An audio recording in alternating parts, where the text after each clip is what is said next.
katatapos ko lang mag-film, di ba obvious sa mukha natin. Katatapos ko lang din magligpit. And right now, alam kong may utang ako sa inyo because this is so very, very late. And I'm filming this 2 months after ng aking anniversary. So maybe, ma-upload ko to katapusan na ng taon. Okay, so I know may utang ako sa inyo, which is yung decluttering ng aking makeup. Last time na nagawa ko to was last year. Ilalabas ko na lang yung mga makeups ko sa aking vanity. Ilalagay natin dito and pagpipilian natin kung ano yung aking tatanggalin at yung magi-stay sa vanity ko. Magiging mahaba tong video na to, I know, so grab your snacks, drinks, and anything that will make you comfortable in watching this video. I already have here the trash bag na gagamitin natin paglagyan ng mga makeup na itatapon ko na. Yes, nag-ready talaga ako for this. Okay, let's start this video. Other bitches wear that shit, so I don't even bother. I put that on my partner, I put that on my family. London town, I represent, address me as your majesty. So, nagsuot na ako ng mic kasi medyo malayo na ako sa cellphone ko. Baka hindi nyo ako marinig. Yan, let's start from the falsies. Dito, itong mga to, from Divisoria pa siya. Hindi naman nabubulok yung falsies, so I will still keep this 4. But, yung mga to, I have here 3 falsies na from small brands.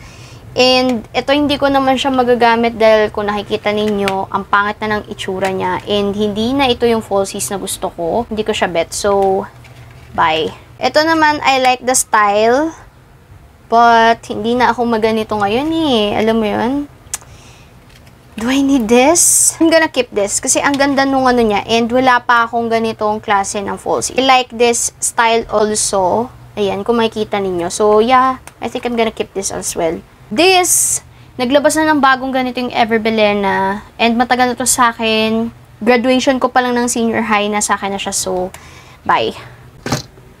For this stuff, ito halo-halo to. Merong mascara, merong primer, pangkilay, concealer, highlighter, lahat. So, this is Detail Rose Water Face Mist. I'm gonna keep this kasi bago pa siya. Soft Focus Makeup Fixing Spray ng Carslan. I'm gonna keep this kasi bago lang din to. Sky High ng Maybelline. Keep ko pa siya kasi this year lang naman yan. Brow Lift ng Get Ready With Me, of course. I'm gonna stay. Concealer ng Careline. I'm gonna keep this. I'm in the shade Oriental. Bago lang yan. Careline na Glossy Glow. I'm gonna keep this as well. AVT or AV Treasures na Glim and Glow. I'm gonna keep this as well. Of course, ito kahapon ko lang to binili. Careline na Contour Stick. Squad Cosmetics na Conceal It in the shade CL1. I'm gonna keep this as well. Forencos. Ito ilang beses na ako napagbawalan ng boyfriend ko na wag ko nang gamitin kasi luma na to. But still, ginagamit ko pa rin siya. Nagkaroon na nga ako ng eye infection sa kanya. So, 2020, kung hindi ako nagkakamali, dun ko to natanggap. So, I'm gonna let you go. Bye. Minimally Poreless Primer by Sassy Chick Co. Okay, this is just for my eyebrow. Pero, yeah, I think pwede ko pa siyang i-keep. Although, wala ng Sassy Chick Co. Sarado na siya. Pero, for eyebrows lang naman. Smoke. Super Curl Mascara. To yun na, bye. Detail Cosmetics or Detail Makeover Highlighter and Contour Stick. I'm gonna let you go. 2018 pa yata to na sa akin. So, bye. Pink Flash. Hindi ko alam kung kailan ko to binili. Pwede pa naman to. I'm gonna keep this pa rin. Vice Cosmetics. Wala na siyang laman, sa totoo lang. Okay? And this is their lumang packaging pa. Nagamit ko pa kasi siya for everyday. And pangkilay lang naman. So, stay na natin. Ito, Eyes on You. Hindi ko na to ginagamit. And hindi ko alam kung kailan ko pa to huling nakuha. Pero hindi ko na siya ginagamit 1 year na eh. I'm gonna let this go. Orc Eyebrow Tint ng Re-Ray. Oh my God, ang tagal na nito. And kulay green na nga ata siya. Oh my God. Bye.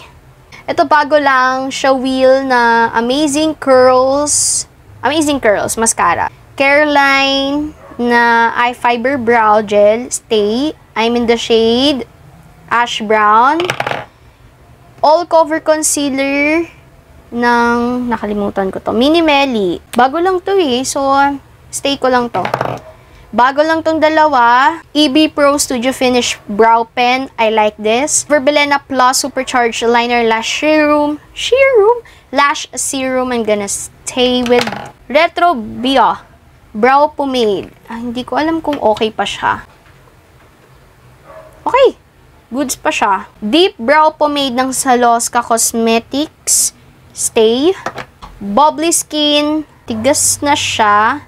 And I don't think meron pang ganito yung bubbly skins. Sige, hindi ko na lang siya i-let go. Ito na lang i-let go ko, yung Gorgeous Needs. Kasi matagal na silang wala. So, bye. Eyeshadow, True Lashes, Eyelash Adhesive. Bago lang to.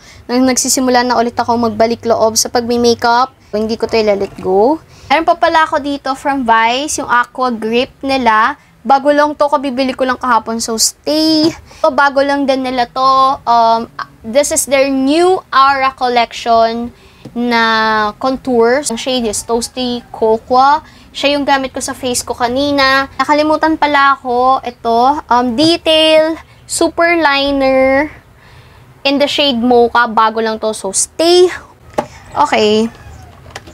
Dito na tayo sa mga ganto-ganto ko. Sa mga maliliit kong ganyan. Ito yung lumang Aura collection ng Vice Cosmetics. And sa totoo lang, hindi ko na sila ginagamit. Except sa highlighter. Stay yan. Pero itong dalawa hindi na kasi itong contour nila before, itong dating Aura collection, triggered my eye infection. So, sa kanya nagmula yung eye infection ko. Until now, nagsasuffer ako. So, bye. Okay, dito wala akong gustong tanggalin na.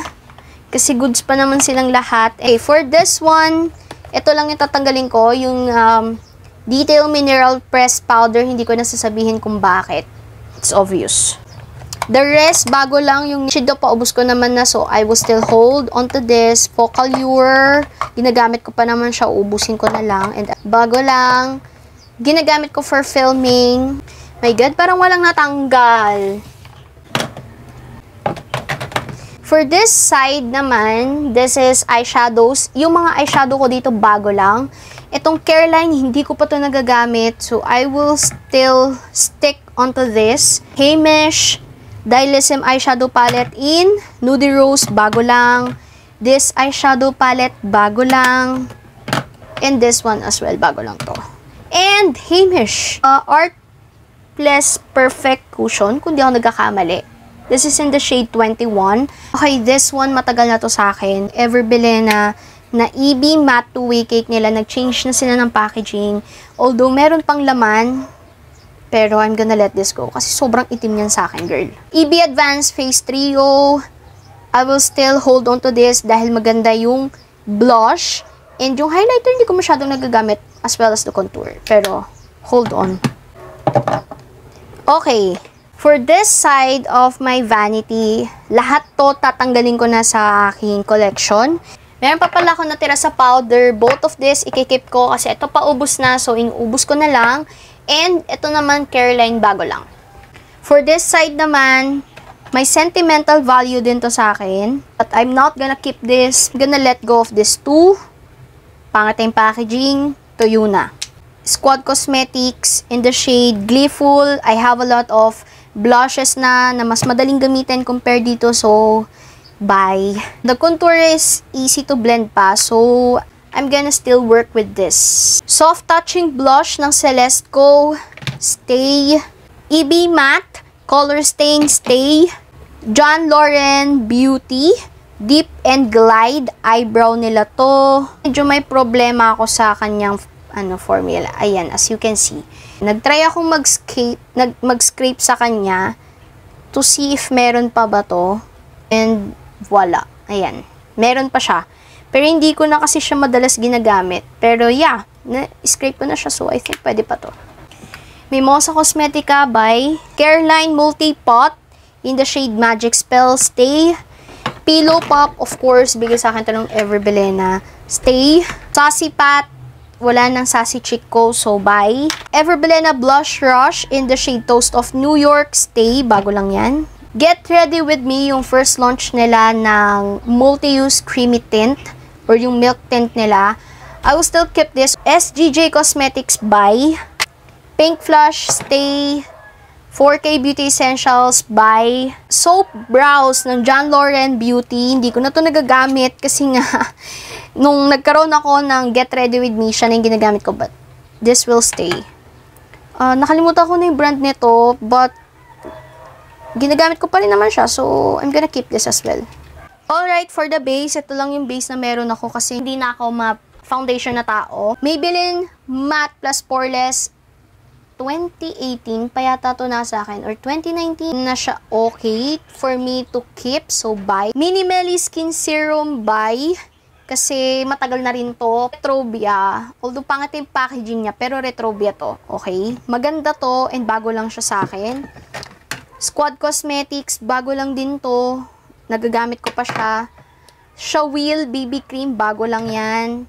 Skin Tint, Everbilena Plus, bago lang. BBholic, Careline, The Alba na UV Essence Waterful Tone Up Sunscreen, Stay. Ito 50-50 pero balitaan ko kayo. Ginagamit ko pa kasi siya. BMBM Conceal Flawless Beauty Balm. Bago lang yan. Meron din pala ako ditong bukas na eyelash adhesive na mahigit 1 taon ko nang hindi nagamit. So, bye! Okay, so dito na tayo sa lipstick. Limok by Classy Bion or Classy Bion. 2020 pa yata sila wala. But, gustong gusto ko tong product nila na tong dalawa. Ito kasi, very MLBB. Ito naman, ang ganda. Basta ang ganda, pero matagal na sila. I still want to keep this. Careline Keep. Ito yung powder matte tint nila. Tony Sia, kahit na luma na siya at hindi na binibenta ng detail, I will still keep this because product to ni Tony Sia. Si Tony Sia yung namili ng color na to. So, keep. Happy Skin, keep. Maybelline, keep. John Lauren Beauty na lip and cheek balm, keep. Everbilena na matte lipstick, keep. Vaseline, bago lang to. This one, Babu Natural OB MP Matte Stain in the shade, natanggal na yung shade niya, Acacia, Stay. Paeli Colorete, wala nang Paeli Colorete, so bye. Missy Cosmetics, kung di ako nagkakamali, bye. Sassy Lady, this one is my favorite gloss actually, Stay. Crave Cosmetics, Stay. Ito, bye. Ito, Undecided. Pink Flush din. Hindi ko alam kung ito yung matte. Ito yata yung matte. Oh, it's orange. 002 by. Pero yung pink, I'm gonna keep. Favorite ko to. Velvety yung feeling. And, dalawang shade na siya. So, keep. Bye. Bye. Sobrang tagal ko na kayong kinikip. So, ito wala ng brand. Pero feeling ko pink flush to. Between these two shades, isang pinkish and isang nudish, I'm gonna keep this one. So, yung pink by Natural Urduha, keep. Careline Serum Gloss, keep. Bago lang, Hamish, keep. Colorette, keep. For Focal You're Super Glossy, I'm still using this. And last year lang naman to. So, keep. Ito, I'm gonna keep this as well. And, ito yata yung hindi ko masyadong ginagamit. 04. I'm still keeping this. Okay, one last part. Meron pa pala ako dito mga makeups. Nakalimutan ko na kung anong brand. So, we will let go of this. Gamit na gamit. Wala na. Meron, pero very konti na lang. So, huwag na natin pang hinayangan yan, sis.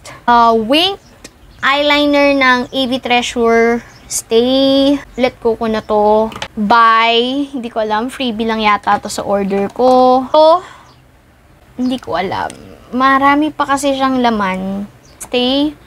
By Lamelia. Ito.